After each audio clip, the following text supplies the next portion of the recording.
Hi everyone. In yesterday's video I was talking a little bit about being prepared for an incident when it happens in the workplace. One of the sections that I spoke about was media management. I've spent a number of years teaching media management to the emergency services at the Commonwealth level when I was working with EMA, the old Emergency Management Australia, for those that are familiar with it.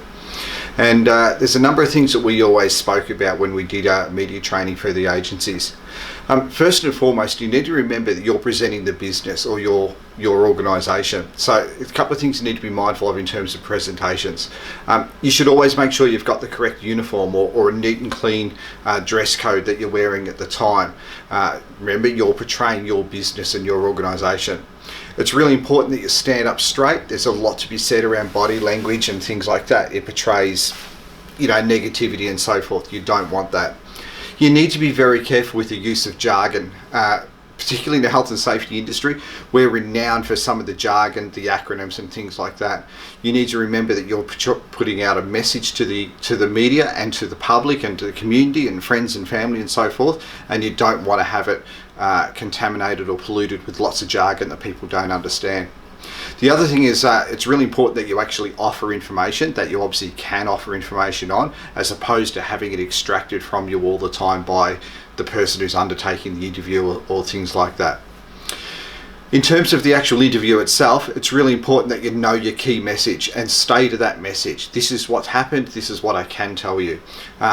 Try not to use yes, no answers or the old, closed questions, closed answers sort of thing. Again, if you can offer answers and you can talk properly about where your things are at and what's happened, then you actually end up controlling that interview and you control the information that's been put out there.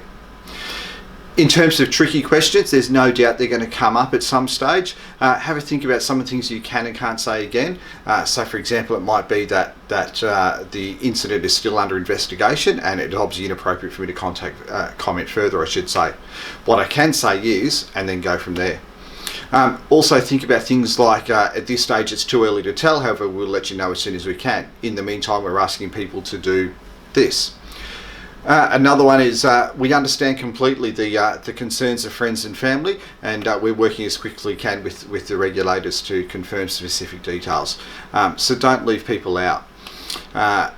Why do we do all this? Why do we need to manage the media? You need to promote confidence to everyone that you're dealing with. They need to understand that they're dealing with a human being. It's not a machine. It's actually a person who actually cares and understands what's happening.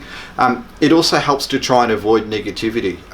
Over the years, I've done a lot of training in business continuity management, and I've always said that negativity is one of the hardest things to recover from. You can recover from a loss of production, you can recover from loss of income, for example, but harm to reputation can be really, really hard to recover from.